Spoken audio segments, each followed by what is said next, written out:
we've got the 3 decades in the making sequel to Red Rum. A good boy who loves his mother and the Motor City gets transformed again, coming up next on Monstrosity.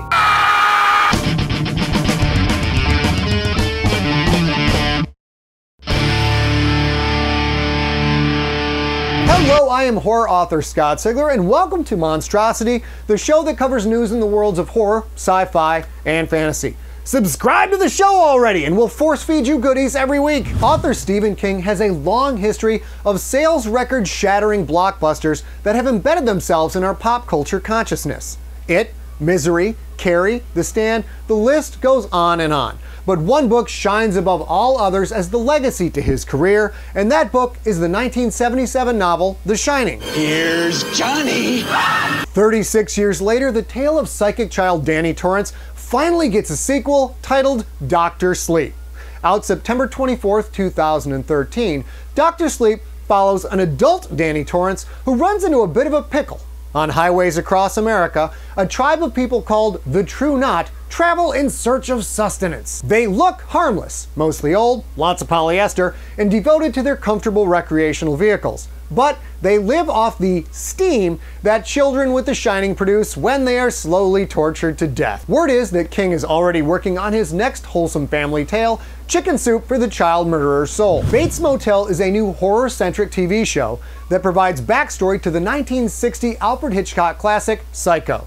It's produced by the A&E channel, the channel that brings you Duck Dynasty, Longmire, and Storage Wars. Based on initial response, you might want to check this show out. According to The Hollywood Reporter, Bates Motel lured in 3 million viewers for the series' premiere episode. Bates Motel also brought in record-high viewers among adults 25 to 54 and adults 18 to 49, pulling in 1.6 million viewers in each demographic, which makes it the highest debut ever for A&E in those demographics. Every Monday night, you can find out how Norman Bates became the cuddly young boy that we all know and love. We'll have the full trailer for the Bates Motel at the end of this episode, but for now, here's 7 seconds that includes the obligatory butcher's knife. We came here to start over, and I am starting over!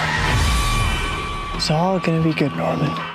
By waving a tax incentive of $20 million under Michael Bay's nose, Detroit Rock City landed the production of Transformers 4, which is slated for a 2014 release. Shia LaBeouf is out, Mark Wahlberg is in. Hollywood is out, the Motor City is in. Plot is out, and crazy I can't tell what's happening CGI is in. Wait, is that new?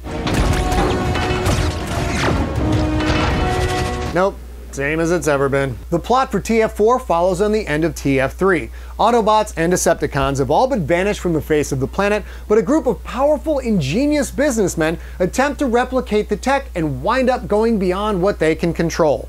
Meanwhile, an ancient and powerful evil Transformer menace sets his sights on the Earth. The Academy is already jizzing in their pants to nominate this bad boy. That's it for this episode. I am Scott Sigler. Follow me on Twitter and get my free sci-fi audiobooks by searching the iTunes store for my name.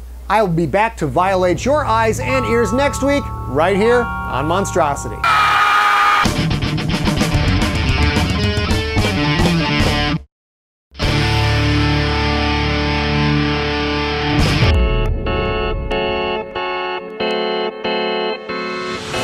You're new. What's your name? Norman Bates. Norman has been through a lot. There's something wrong with me. We came here to start over, and I am starting over! It's all gonna be good, Norman.